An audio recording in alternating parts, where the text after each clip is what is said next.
السلام علیکم۔ ملٹیپل اسکلوسس، اس مرض کو ایم ایس بھی کہا جاتا ہے۔ یہ جان لیوا مرض تو نہیں مگر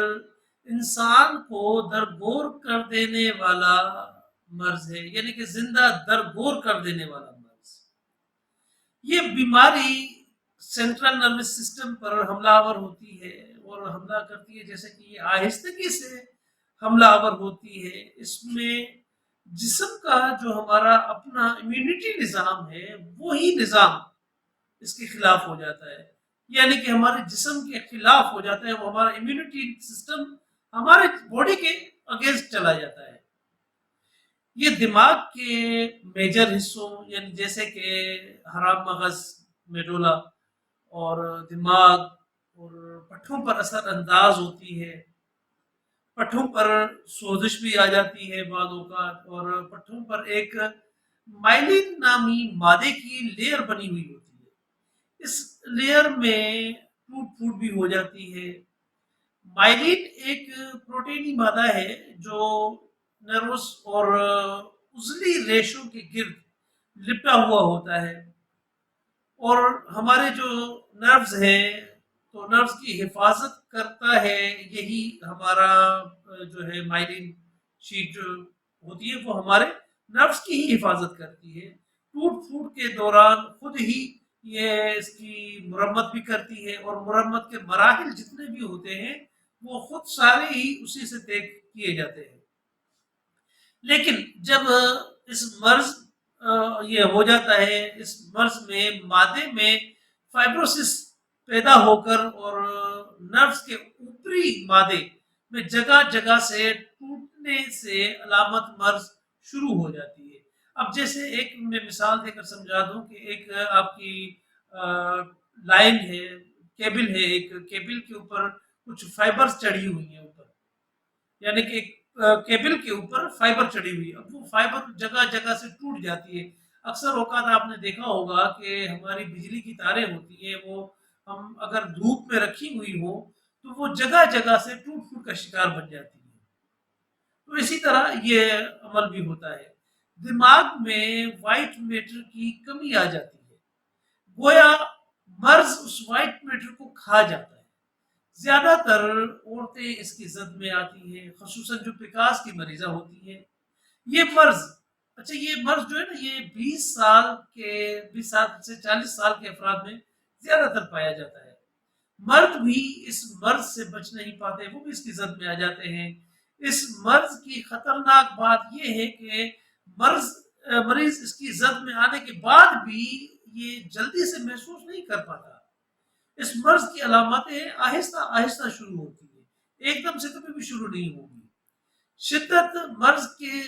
لحاظ سے جو ہے، اس کی ہم اگر درجہ بندی کرتے ہیں تو اس مرض کو ہم 3 حصوں میں ڈیوائڈ کر لیتے ہیں۔ پہلا جو اس کا یعنی کہ درجہ ہے، وہ درجہ جو ہے وہ خفیف علامات پائی جاتی ہیں اول درجے میں،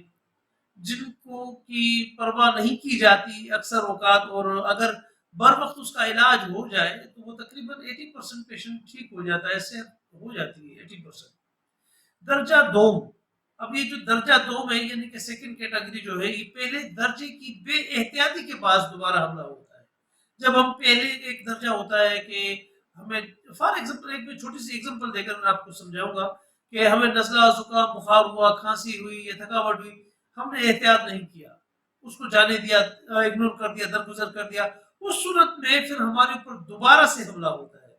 تو یہ درجہ دوم میں پہلے درجے کی جو بے احتیاطی ہوتی ہے، بے احتیاطی کے بعد دوبارہ حملہ ہوتا ہے، اس میں علاج پھر کافی قدرے مشکل ہو جاتا ہے، یعنی نیروز کی ٹوٹ پھوٹ بہت بڑھ چکی ہوتی ہے۔ تیسرے درجے میں انسان مکمل مفلوج اور اپاہج ہو جاتا ہے۔ اب اس کی اگر تشخیصی ٹیسٹ کو دیکھیں کہ اس کی تشخیص کیسے کی جاتی ہے، یا ہمیں کیسے پتہ چلے گا کہ آیا ہمیں جو ہے یہ ڈیزیز ایم ایس یعنی کہ ملٹیپل اسکلوسس، یہ ہم اس بیماری کا شکار ہو چکے ہیں، تو اس میں سب سے پہلے اس میں ہم بلڈ ٹیسٹ کرواتے ہیں، یعنی کہ خون کا جو ٹیسٹ ہوتا ہے، اور اس میں دماغ کی اور اس کی میڈولا کی، اسپائنل کارڈ کی ایم آر آئی ہوتی ہے، اور پھر اس کے علاوہ آپ کے ریڑھ کی ہڈی سے یعنی اسپائنل کورڈ سے کچھ مواد لے کر ٹیسٹ کیا جاتا ہے جسے سیری بروسپائن فلوئڈ کہا جاتا ہے یعنی کہ CSF. تو اس طرح جو ہے اس کے ہم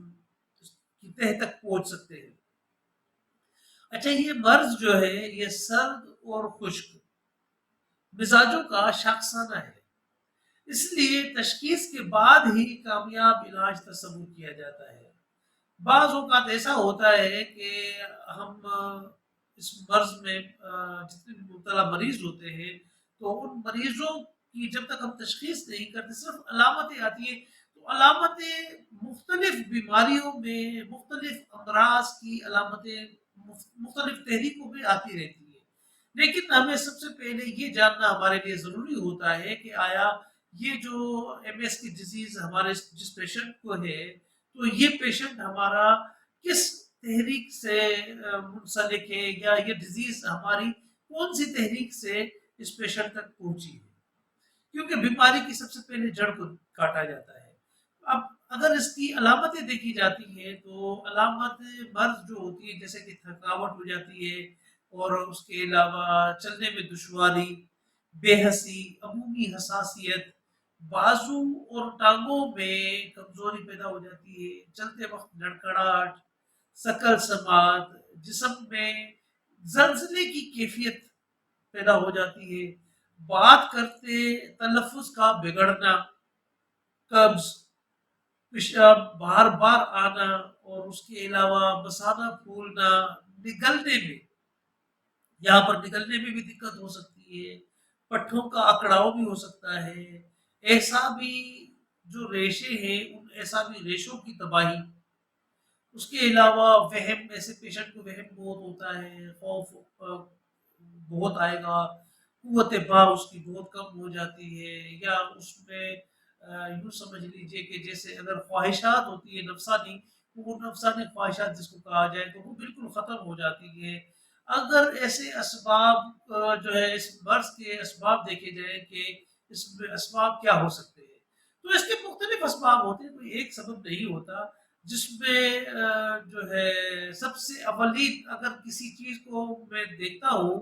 جو زیادہ تر ہم نے مریضوں کے اندر دیکھی ہے، اس میں جو ریزن آتا ہے وہ ہوتا ہے کانسٹیپیشن یعنی کہ قبض. اب اس میں اس کے علاوہ کثرت جمع، یہ اس میں یہ بھی بہت کلیدی کردار ادا کرتا ہے. MS میں دیر تک جاگنا، وقت پر کھانا نہ کھانا، کثرت گوشت خوری، جنک فوڈز، رحم کی رسولیاں، لیکوریا کا مسلسل رہنا، لڑکیوں کے وقت پر شادی نہ ہونا، قوت ارادی کی کمی، چہل قدمی سے اجتناب برتنا اور قبض. یہ دائمی قبض جو ہے یہ بھی اس بیماری کی سب سے خاص وجہ بن سکتی ہے. اچھا ایسے مریضوں کی اگر ہم نفسیاتی علاج اگر ایسے مریضوں کا دیکھا جائے تو جب اگر کسی کو یہ تشخیص ہو کہ اس کو MS مرض کے کی تشخیص ہو چکی ہے تو ایسے پیشنٹس کے ساتھ سب سے پہلے بہت زیادہ نرمی کے ساتھ رہا کریں. اسے ہرگز یہ نہ کہیں کہ آپ کا علاج ناممکن ہے، بلکہ اس مریض کو آپ تسلی دیں کہ آپ جلد صحت یاب ہو جائیں گے. اس کی فیملی سے کہیں کہ اسے زیادہ سے زیادہ وقت دیں، اس کو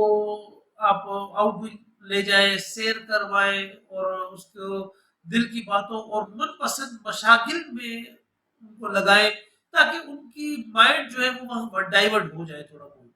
اس کے علاوہ پھر اس کا اگر علاج دیکھا جائے تو ابتدائی اگر اس کا علاج جیسے ہمیں اسٹارٹنگ میں ہی پتہ چل گیا کہ یہ پیشنٹ MS کا پیشنٹ ہے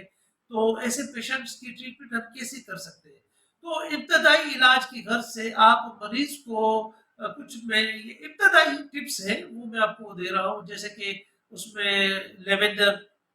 اور جنجر، گارلک، آملہ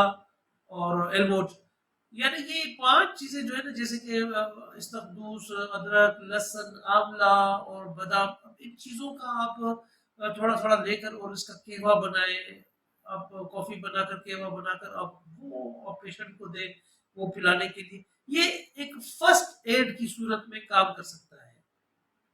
اس کے علاوہ تب آپ اس کا مستقل علاج اسٹارٹ کر دیں کہ پہلے جو ہے اس کے علاج میں آپ نے کیا کرنا ہے کہ رطوبات پیدا کرنی ہے کہ مائلین کی تیار ہو جائے، مطلب یہ ہے کہ وائٹ میٹر پھر سے آپ کا تیار ہونا شروع ہو جائے۔ تو وائٹ میٹر کا پہلے تیار کرنا، دو جو اس کے اصلی ریشو کو بھی پیدا کرنا ہے کہ ساتھ ساتھ جو اس کے اوپر بافت چڑھی ہوئی ہوتی ہے کہ بافت کی مرمت ہو جائے، مریض صحت حاصل کر لے۔ اب ایسے میں جو ہے ایم ایس کے علاج بہت ایک تو صبر آزما ہوتا ہے، یہ اتنا آسان علاج نہیں ہوتا، بہت صبر آزما علاج ہوتا ہے کیونکہ مائلین شیٹ کا دوبارہ سے درست ہونا، بافتوں کا دوبارہ سے بننا اور وائٹ میٹر کا دوبارہ نئے سرے سے کام کرنا بہت وقت لگتا ہے، آسان نہیں ہوتا، ظاہر سی بات ہے۔ اب ان تمام تر چیزوں کو دوبارہ ریپیئر ہو کر پھر دوبارہ ریفنکشنل ہو کر اور ان کو اپنی ورکنگ میں دوبارہ سے آ جانا، تو اس میں تھوڑا وقت لگتا ہے، لیکن یہ علاج کامیابی سے ہو جاتی ہے۔ اب بعض مریضوں کی علاج کے دوران پہلے حالت کچھ خراب ہو جاتی ہے جب تک دوا اپنا مکمل اثر نہ کر لے، لیکن اس کے بعد ہی بہتری آنا شروع ہو جاتی ہے۔ یہ آپ لوگوں کا بہت شکریہ کہ آپ لوگوں نے مجھے اتنا عزت دی، حوصلہ افزائی دی کہ میں آپ لوگوں کے لیے یہ ایک اور ویڈیو بھی بنا کر پیش کر سکا۔ تو یہ ویڈیو دیکھنے کے لیے بہت شکریہ، جتنا ہو سکے اس پیغام کو ایک صدقہ جاریہ سمجھ کر آگے دوسروں تک پہنچائے اور اس کی اویئرنیس دے کہ یہ ایم ایس کا مرض ہوتا کیا ہے اور اس کا علاج بالکل پاسبل ہے، تو اس میں گھبرانے یا مایوس ہونے کی ضرورت